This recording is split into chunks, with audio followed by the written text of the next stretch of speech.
ole clear tu te RC official channel atangin chi bai thaber kan han book le chowa he tu na hian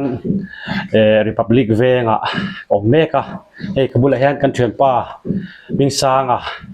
kan hriat thei dan tur chuan sang ni le paruk kuma LPS utai konan than ruma pani na loman la tu kha ania mi puiten a chan chin hi kan hrezui lo mai theya boinia ani kan han phona remchang hun remchang mi siam saka nge hun kal to te chan chin te kha han zot chuak le don ani a lo thlir tu te in mi le in beng a tlai le nge kan be sei ani ole mi sa chi bai chi bai le i tu lai nge christian na te thai pathian zara chop mai har san nei le lo mo ni lo e ani chu christian na thata ka lo ne ya alo mo min ka ria ti chuanin ka in zot chho de mop menga ipian le burna le chung ko chan chin entinan inu le pan la damem ti te tin u le na wang sang in ti lai ta khan men sa sak na tro ke hi kan unau shim hi lung le kan pianga chuan abak khi chu kum sang khan ko som ko pakwa khan kolosipa kan chukla kan chung ko in mo chuanin sang ni pakhat kum khanin aizola hianin kan chaw khata khan kan aizola kan amta chara chuan kan unau hi upaber lalbiak dika ania in hoi kon oma chung ko in chuan ke hi amilai khania chuan kan no pangber David Vanal Rota an chung ko in heta hian omboka kanu hi simul somi ania ka pa hi tun kum juniriat khanin boral sana mete ang chuan kanu howin ta hian kan oman ani tak chu ani chuanin hey zai te lo thiama pi le pu te mo u le nau te midang zai thiam ve emo han chun turam khai ne yam khating vela khan nia han chung tur em ti kan chung kapa kha tangwa lai choten azai ve chin tia lo zai ve zeu hi chu chinga ka ria guitar te kha thiama chu ni do mai ka ria china chuna he tinga enge mi pui ma han zaya han ti bak chi chu ni lem lo ni mo ni lo ani chu chuan ani le nang abik takin zai lo zir ve hrim nge nia i pian pui zai thiam ti lai kha pian pui zai thiam nge nia i lo zir ve de um ti ta kha hei amak khop mai no pan lai kha music kha ka tui hrim kan in hoi te khan arbom ti ve sangha dream bur sia ti ve ka vak zela chuan guitar poi ka thiam ma hrim kum som kati kan ni kha chuanin guitar hian keima la thiam zong kha chu ka in pe thei vek to hrim chuanin khateng khan music ka kal chho zel ta ni kum som nia ma ni zai na khop lo in per chok thei khop thiam na kha chu turu ve zina nia ni le music chu izir chuang big lawa ti han nang man i thiam hai thiam chho ve ti na nge khalai khom sia mun danga hi chuan ka zir lo mani hian ka in zir top zela ka man lai chuanin tape recorder nia kan ruwaina kan phone tiang han kan tiang zel kan ka zir ka thei patop khan chuan hostel ate kan oma guitar ka tuya ka per ti khan adika modik lo mo hearing khan kan zir top khan nia ti la chuanin holo guitar khan ka ti khan ka tui chho zel an mai ani chu ani le i unau te zinga khatiang chi music lampang han khoi thei le han tui om deuh khan omen anum lo nang ma deuh tapin ni mo ani chu ani le i zai chho da na kha intinan inau pan lai in enge ne Sunday school ate i zai nge tinge khala ya kha khoi mi pui mai zai masak ta kha amun le eng ti kumvel nge eng ti kha soi them ka zai masak ber hi akum tak ka soi thei lo som ko le panga ti borvel chho kha ni mai thea ke baptist kan ne Christian no pangpol khan Good Friday ne ka zai kha ka sak pok la ring nge guitar ka impep so ta guitar ne kha ka in chen pok vel chin athla kha lo mai the khoi mani chon ka setol ani chu chu zai masak ber oni la gai sa ase athu pui tak kha ka set thei lo mo atu chu kala ria Good Friday sak chi mi pakhatin thil ti sual wang mi zong zong chu mi sual kan lo ni ti kha anh đi chú chú giải sắc bét khá lâu như ta thế rồi anh đi chú anh in căn chia đủ chú thì khá nên giải châu về ngar ngar mấy nghe đi á bên te in ding nghe tin nang mà bị mất lăng thế khá nên muốn đăng giải đi chuộc về nghe thì lại thế khá căn chia chắc lệ đều à giải han chua tiếng câu phần solo ti te giải Paul ti vel te khan ni maya aba khachu hey englong solo competition ni wa khachu nin katel ve pakhat na pani na ti kha la de ve renga aba khachu om te chiam lo anh thật chứ anh đi lệ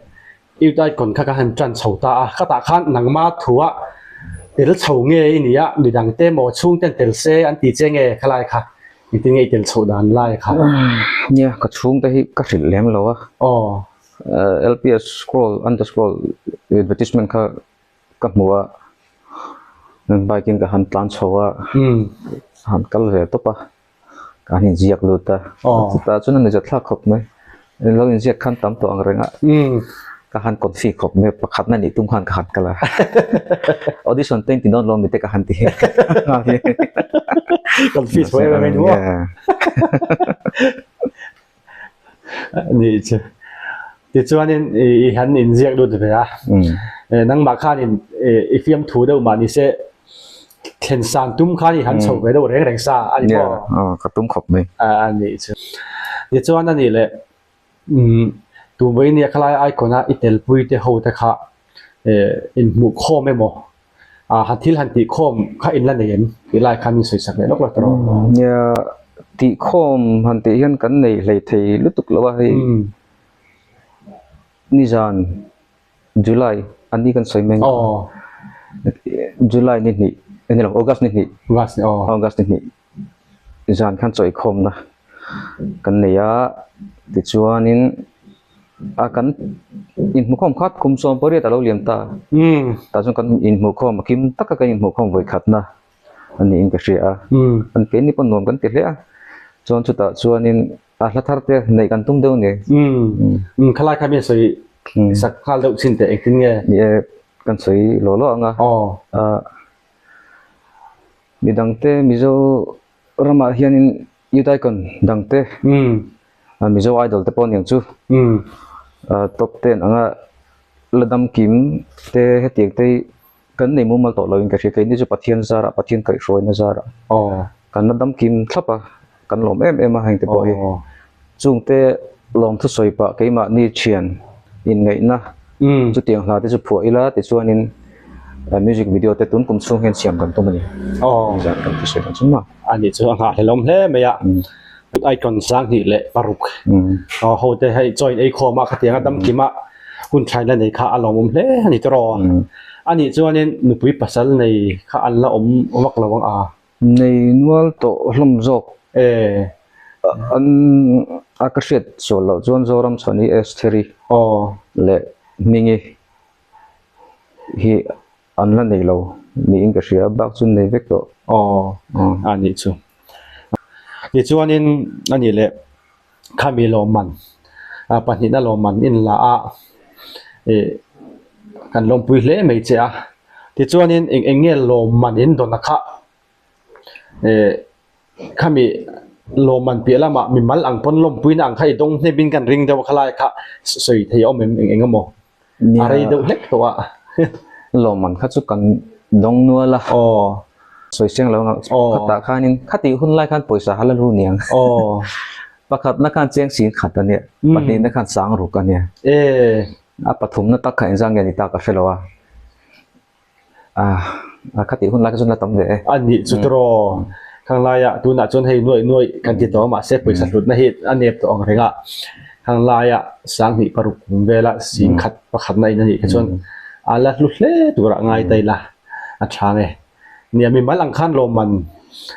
eng mo he du sak tu te tam ta khain dong don in ka ri a khang ate po khan soi sian no kha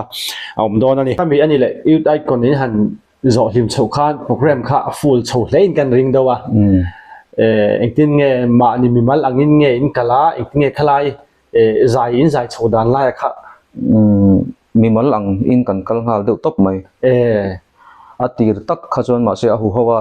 scholarship han kalte lamor han kalte ti kha hu ho ti kha kan nga an nu dewa khajon mani khan in to ani chu ti chon ani le Mizoram hun khoi ange in kala khoi lai khange nuam iti der na kha han soi tur omem Mizoram hun pui deuh hi oma anuam kati zai nuam kalati chu ber chu kati ka soi thei lo nga sang ni pasari kum thar roi tle zo kha ditla tin ka ri ka hret sual mai theya kan zaya ta chuan lamol so khat veka anuam lu to ka ta chuan a hun lai khan boka kha khan zai nuam khop mai ani chu min tam kha chu zai te khan nuam me don tro ani chu ti chuan ani le Mizoram bak ang chi khai ti mai ang a foreign te pon ni mai theya a zoram pon han chuan na hrim ang kha zaya chuan ang kha khoi ngi nei to ki takhi chu zai kha sang ni pariat khanin zai du lo chan kha pakhat kha ka nei ve ka zai lo char cha kum som chung te me kha ka zai lo zai sok te lo zai sok du lo zok te chon sang ni song pariat khanin zai vele ta chuanin awat kha ka dong vele ta hiala music video pakhat khan chon an nu khanin ka chol chou le ta an nu deuh loka chuanin an deuh lokha Mumbai ta chote la kon ko juksa ya chuan tun kum thar ni khat khan ai zo la ram ho tun ka rom tang shini ani chu kal lete itum donem ka shilo le goa lama hi chuan Black Slate band India band lar hi join tur join ken befela ma sengin ka kal kher lo ngem kal hi chu ka tum to le te chim chung lo se kal chu ka chak ve arek na thing ta sama ani chu ani le khanga khan entirnan a zoram pon ani mo a chung po ita se i zaina ani za thak de han chet de deu ang chi kha mi trum kha chu han tiang chi kha inei chon pati khat tal mi han soi sak de chet na te chiam han soi tu em hi kan nei lo ma ro chu khat chu ni za thak de mai chu luang mol baptist bek ina khonin ka in khom an chairman khan in zai tur khan min som te tlong ringot ta gitar kha khan von ve mai ka va zai aki po kha du ang khan eng ma kha in zir na han man kha om lo shima chuanin da khan ka du ai khan kala sang ta ka au ring khop mai du ai baki di au ni mo ani chu adang kha chet na han tiang chi ha i zai na khan enge ala om nge om chet na han ti ni loin long tai concert kha pui khop mai ben ang khanin anita kan se pb len hing thanga min boral santo mani musician kan min boral santo sang kima drummer nia drum patlang hing thang pa zon aba khachu ratanate hriat puete asang ate musician hokat min boral santo long tai kan concert apui khop mai mi pui khan lam long tai khati la kan pui pistol de kan phora ni khan backstage kan tan luk ta di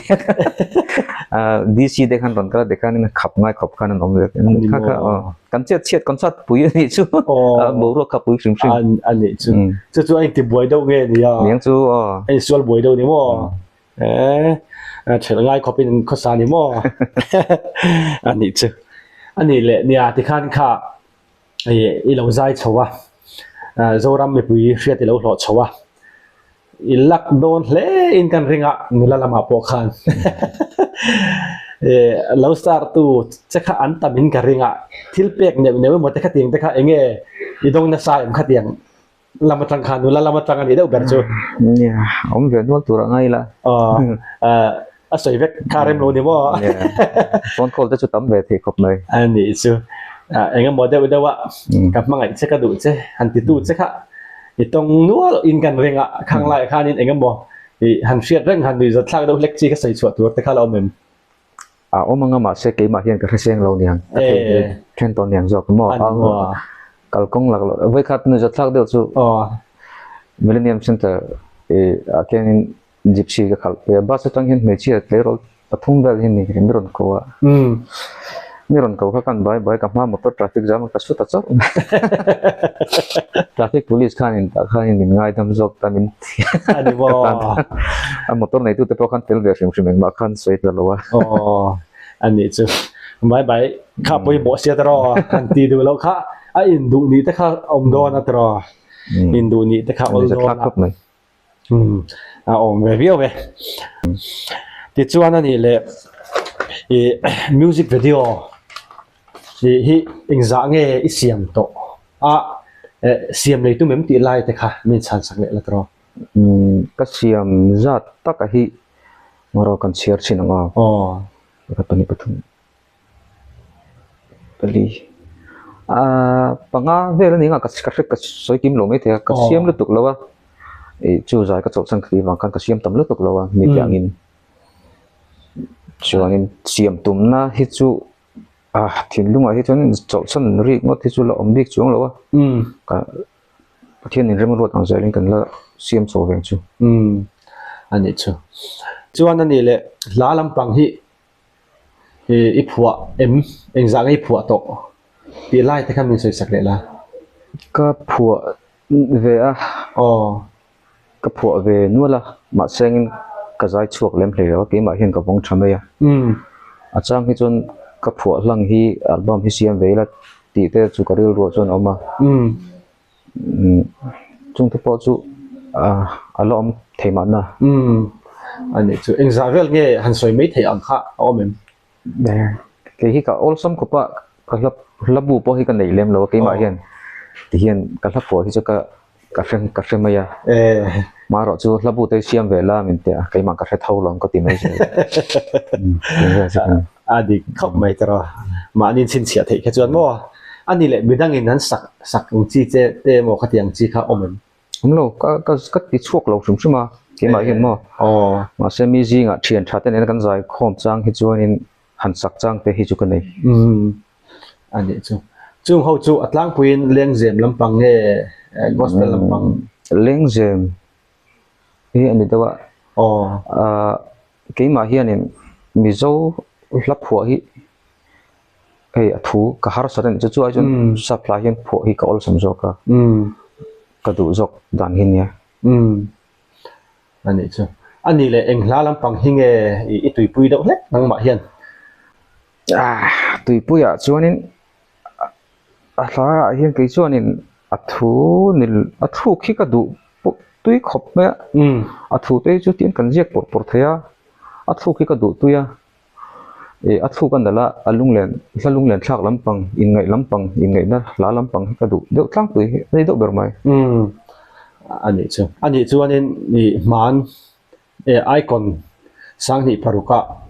isak ilar pui la kha itimei tang kha i phua ani em nilo khata khan mo si oma hian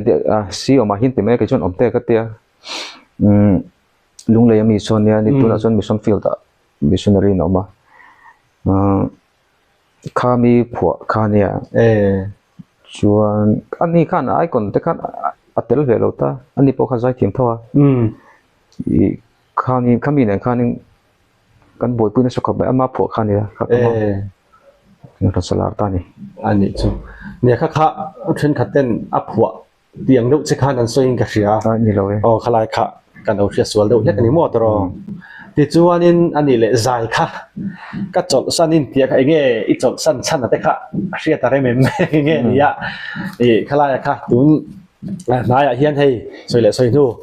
mi ten are wang an ti hle mei che a chu wang chon ire chana te kha hre ta chak ang renga a soi them khalai kha nia hi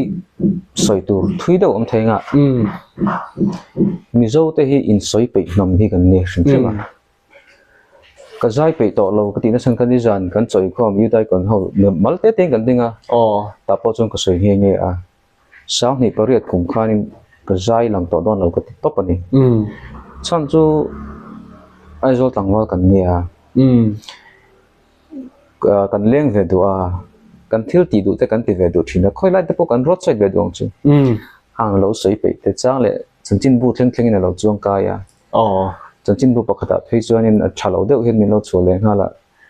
chanchin bu lar takhin ya mizoram chun ai lar lo hang te po kha an lo kha ka ti khop me ya khat rang khan in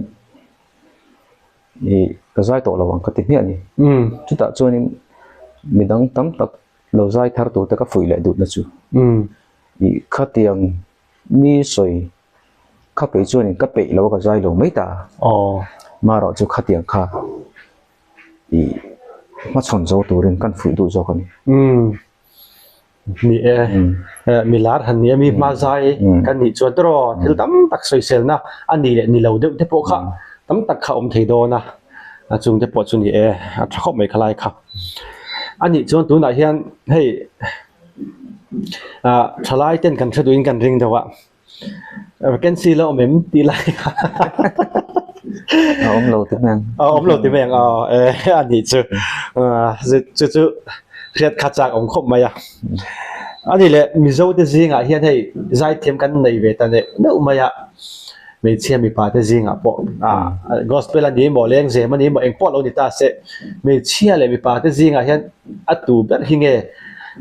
thiam mi ti an zai ngai thlang no mi ti kha mian soi sak ve reng reng te khalai kha zai thiam ber han ti tu hi kan nei san pa lo zai thiam du vek no se ngai thak nuam ka ti ve chu ka chen pa boral ta neta okha ngai thak nuam phakatia okha nal thei buka ani ka min boral san ma pui khop ni ani chuan a me chelam ma khan han sei turin nei em ni chia hianin nia thiam ber ti kha chu owang mai the han ngai na deuh te ko la zir hi nia ke chun la nal chun ka ngai thlame ya eng anga otha po ni se la nal chun ka ngai tha chong lawa ni sang te khup tong hi la tun la joron nei nal thei khopin ka sia angai thla ko no dik che ka rai hi ti chuan ni le zai thiam te hianin enge yang ke mizo zai thiam a bik takin kan tlak cham de leka helai hi amo chu lai chu han ti lai kha inzir ngai na lai kan la nga in ka ringa mizo te hian chu lai chu enge yang nang ma mu dang bik khami soi sak le te khalai kha nya zai mi hi chuanin music hi manila music hi thiamila ka du khop me a chan chu cái pui cái injir na sa ni ma ni hian ka ti ka tia pathian zara keyboard te bass guitar te drum set guitar te violin thleng ka thiam lu tuk chu ka ti ra ma se atlang lo ni ka thiam te ka tun lai kan music hi chu ka ngai tha pe lo ni tam tak hi chu zep lo chuan cái ai real jok pon an soi na chu an soi an lo soi to Freddie Mercury ngai po khain soi to technology sound tu nga music lúc na ta niệm mang ti te kon lo soi to tu khating hun kha kan tong som nek ni sia music live music te ngai lúc na chang sia ila tu nai tu me te studio music du to kan mix all sam to lo to ka kan thiam na tak tak hi awang ton ni ni chu in siam that chu kan ngai mi zo music kal dan phung chu ka ti ve ani chu ni khalai khanin izir ngai dalai mo pasona tur khatam tak kha kan la nei ani ti kha chiang rek ani ti chuanin hei zona thun lam pang ni ta selangin chin khan ka han soi thuak to hawa ama ro chu han atop na tan na zo le kan nu ti chu ma son na tur tan pi lama te pon nga zai mi te tan pon yang atu te tan pon ni ta se hei tu na po kan ma lo ka eu tai kon LPS lampang dan buat saya ada orang tak heng hianin an zai thiam na mấy bia là mà an nun ulu ka hi ite meyang chỉ này soi to thâu hang lai kha enge han soi zai mi ta na poi mo mer te zenga mi ning ka sia lai hi enge soi du inei vm nye nun ulu hi poi mo khop me ke ni kha ti tai la kan te mi dang te khin la ke ma kan la lu tanga kan han zai chowa zunen mo ka tiang khan kan tia a hun lai te kha chuan lo nuam a ma sengin kan o ni na tak tak phot suak tu kha chuan zu ne lo bok rui the thil tel lovin alo thabera chuanin tun laia zai tam takhi engwang nge lai pan zai chet em ka ti kan ti chuan ani practice lem cái mà giờ cái xoay nga mi đang có xoay lâu nga cắt bị lại tak tak khá chuan zin kara Aadhaar card ka zayat lai Aadhaar card ni ikhanin vocal exercise cái mà khanin zai khá chút thuran talent without practice is nothing anti khamo talent kha kan ti pundu chon practice ve khangai ni kha tiang ni lova what ti le thong se kha chu a tha theilo chu wang chon practice uluk khi ngai khop mai fit thật khang ai draw kung en ki ma khan life a zai ngai thak nom lem lo hi tam ve mai ha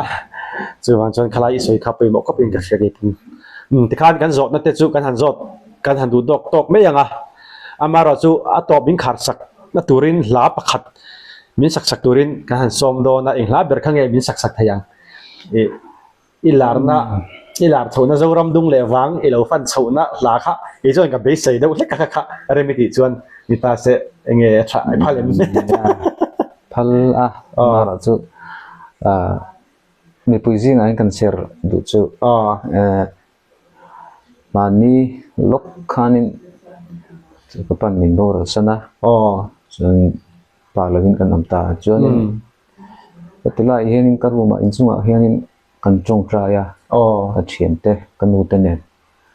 pathian mai hlan na kan ni a ta chuanin pathian fak na hla ka thiam na te pathian tan lo chuanin ka ti to lo teng ti hi kan ya ani mo ma ro chu o hoina min vei se tlat chuanin kan tinga rut kan ta mo em poi lo wang chu nia khalai kha nang ma lama in thla thun na tur thil op do ani do nai chuan khalai kha kati bur lem lowa ab te po kha ka poi kati lawa ma ro chu khalai kha zoram dung le wang kan hriat na che di wang khan khalai kha kan ngen deuh che ni tura ngai tai la hun danga chon ni lo salo ta ni pon tun tum chu poi lo tura ngai tai la tro ale ka lo mut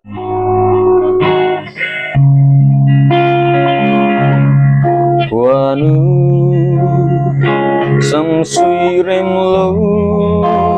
dòng anna tor thia mahai mangai bia thu tin kim min lan lai ni te sing mi la na cham ren chi ren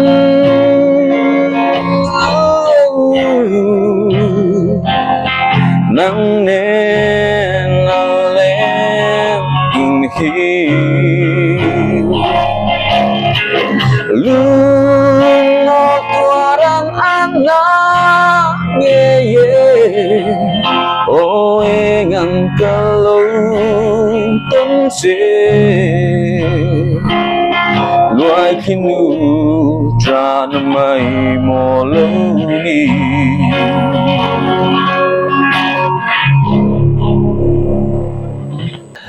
ti khan ming sanga yu dai kom sang hi le paru kumami lo man pani na dong tu ania ka in kom zawa ti khan zai mo tak mai min han ngai thak tir le kan loma ani lo tum dana chuan pathian fak na hla te sa a khatianga a moi takhi man tum to a karma sa thlama sa lok khan ani chu apai na boral san to a ta chuan thluk na te alo siam to ama ro chu tu na hian kan ngena wangin ti khan min sak le a kan lom hle ani ti kha kan soi le du ani po ni ta se thlir tu te ning sanga interview kan ngai thak atang khan zirlai poi mo tak ka oma khang kha ino tok wi le nge kan be sei ani thlir tu zong zong te in zawain lom thu kan soye